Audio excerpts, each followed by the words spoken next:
Good morning, Shavua Tov, V'go Tavach. Thanks for tuning in to Kila Chari Torah's daily review of the 613 mitzvahs of as recounted by Maimonides, Moshe ben Maimon, in his work Sefer HaMitzvot, which is actually an introduction or a preface or an organizing table of contents sort of to his larger work, the Yad HaChazaka, the Mishnah Torah, repetition of the Torah, in which he goes into all the depths and details of each and every one of the 613 mitzvot.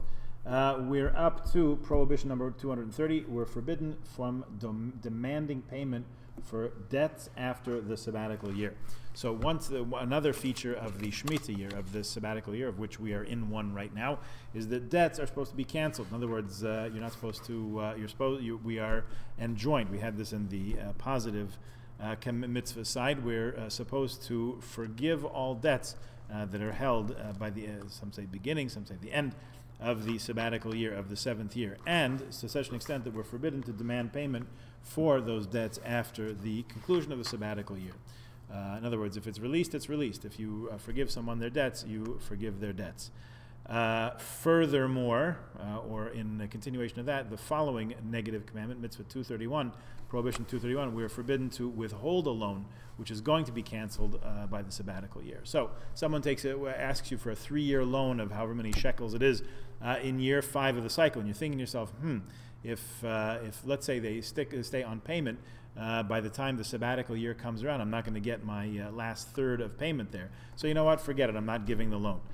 Which is really a stira. It's a contradiction to the instruction that you shall surely lend money to your brethren when they need. In other words, lending money is a mitzvah. People need, and if you are in a position to give, so you should give and not withhold, thinking to yourself that maybe they won't pay it back, or for sure they won't pay it back because there's a sabbatical year coming up, and they know, and I know that they know, and they know that I know that they know, etc., etc., that sabbatical year cancels the loans.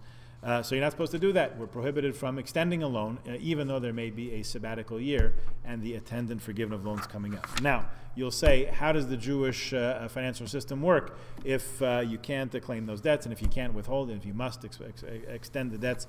So the sages saw that people were, in fact, going against this mitzvah and failing to extend notes and of credit, and also to make good on those after in close proximity to the Shemitah year. So they instituted a prosbul by which the debts are commended, handed over. I'm not sure what the verb is.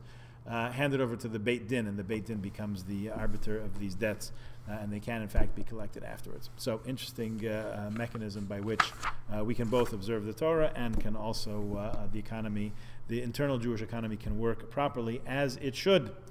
That's those two mitzvahs for today. Let us just remind ourselves that tonight, nightfall, Sunday night at nightfall, is the beginning of Hanukkah, so we should prepare our menorah, ready to light 1 light on the first night, 2 on the second night, and so on. You know how that story goes.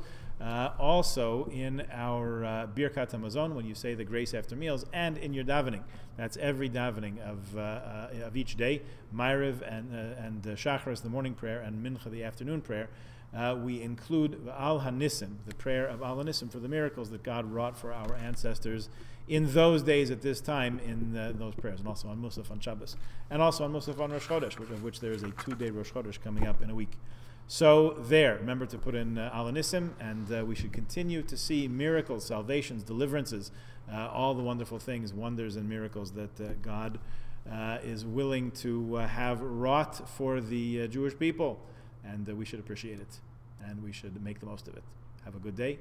Have a very happy and light-filled Hanukkah, Festival of Lights. See you tomorrow.